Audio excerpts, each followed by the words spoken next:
Hello, my dear students of Benguet State University. Welcome to our online class.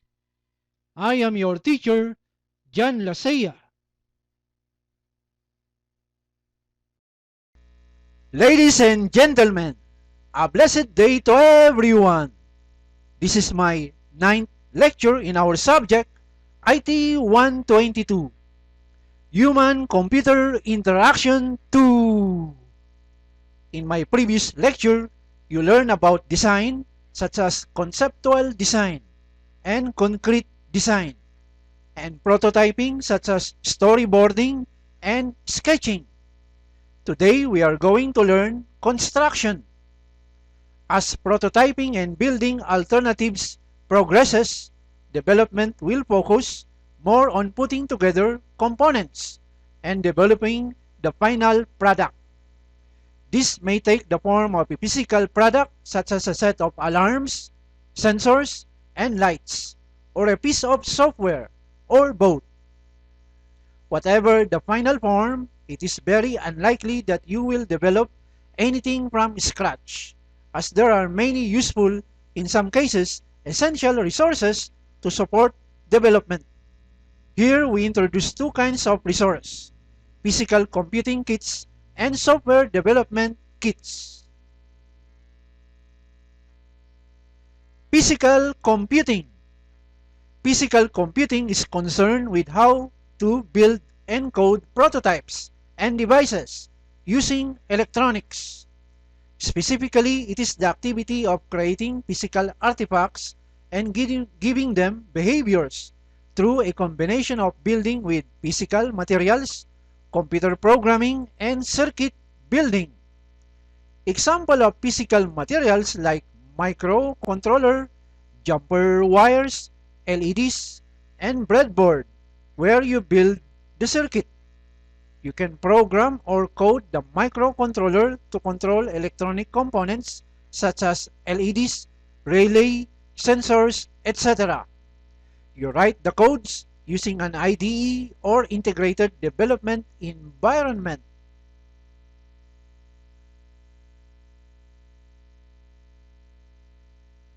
Microcontroller is a small computer that you can program by uploading a program or a set of instructions. Microcontrollers are used to automate simple tasks like controlling the temperature of your house or watering your lawn when it is dry. Here are some examples of microcontrollers. We have PIC or Programmable Interface Computer. Next we have Arduino Uno, Raspberry Pi, and BBC Microbit, to name but a few. Sensor is an object whose purpose is to detect events or changes in its environment and sends the information to the microcontroller, when then tells the actuator output devices to provide the corresponding output. An actuator is a component of a machine that is responsible for moving or controlling a mechanism or system. It is the mechanism by which a control system acts upon an environment. Examples such as motor, wheels, servo, and any mechanical or electronic system, etc. Sensors. These are some examples of sensors. The accelerometer sensor measures the acceleration. The gyroscope sensor measures rotation. The ultrasonic sensor detects nearby objects. The sound sensor detects and measures sound. The temperature sensor measures room temperature. The light sensor measures and detects the presence of light. The barometer sensor measures air pressure. And temperature and humidity sensor measures room temperature and relative humidity, to name but a few.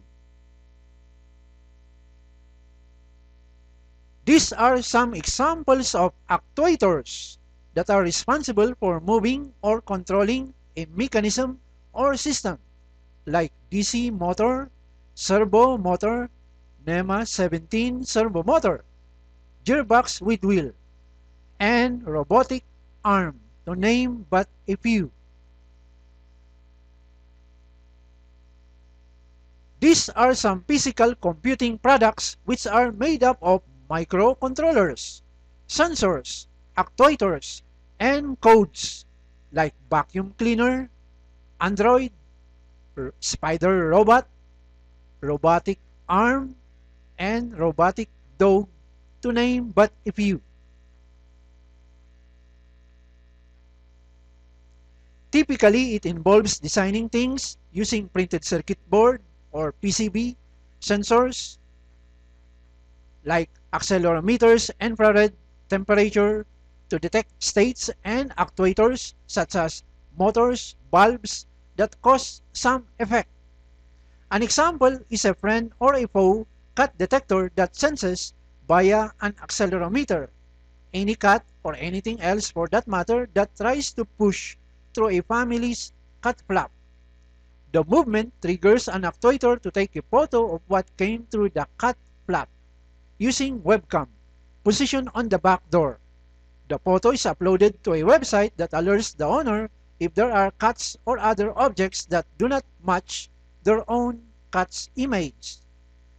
The meaning of a cat flap is a swimming flap over cat's entrance made of a piece of wood or plastic hinged at the top of an opening in a door to enable a pet cat to come and go as it pleases. A number of physical computing toolkits have been developed for educational and prototyping purposes. One of the earliest is Arduino. The aim was to enable artists and designers to learn how to make and code physical prototypes using electronics in a couple of days. A sketch, it is a name for the source code in Arduino, for example, might turn on an LED when a sensor detects a change in the light level.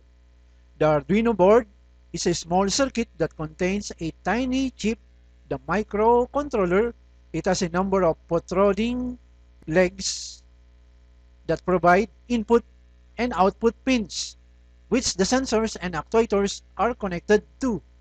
Sketches are written in the integrated development environment using a C programming language.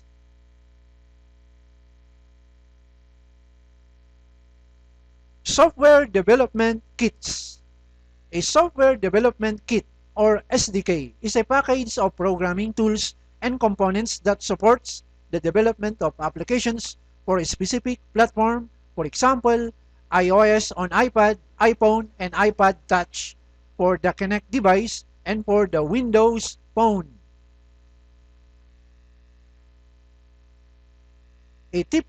Typically, an SDK includes an integrated development environment or IDE, documentation, drivers, and sample programming code to illustrate how to use the SDK components. Some also include icons and buttons that can easily be incorporated into the design. While it is possible to develop applications without using an SDK, it is so much easier using a powerful resource, and so much more can be achieved. For example, the availability of Microsoft Kinect SDK makes the device powerful gesture recognition and body motion tracking capabilities accessible. This has led to the exploration of, for example, motion tracking in immersive games, user identification using body lens, and robot control.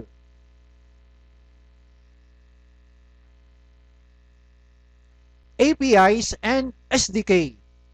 Software development kits or SDK consists of a set of programming tools and components, while an API or application program interface is the set of inputs and outputs. For example, the technical interface to those components. To explain this further, an API allows different shaped building blocks of a child's puzzle to be joined together, while an SDK provides a workshop where all of the development tools are available to create whatever size and shape blocks you fancy. rather than using pre-shaped building blocks.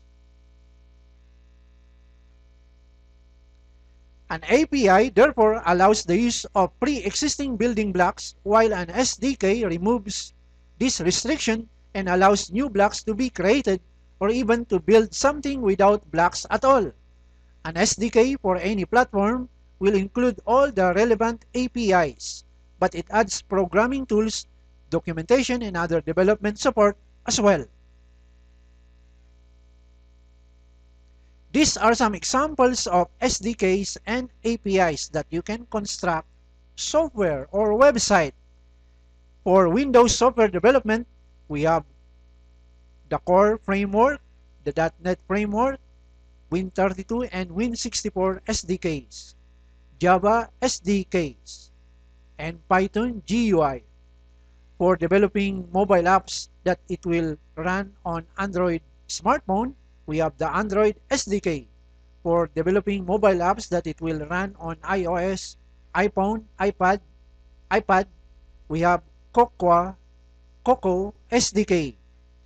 For developing games, we have these several game engines like Unity, Unreal, CryEngine, GameMaker, and Godot. For web development, we have jQuery, Bootstrap, data tables, HTML5, Canvas, to name but a few. I posted your 9th assignment in our Google Classroom. Please answer and accomplish it. That ends our topic for today. I hope you have learned in my class. Thank you for watching. Carry on until tomorrow. God bless us.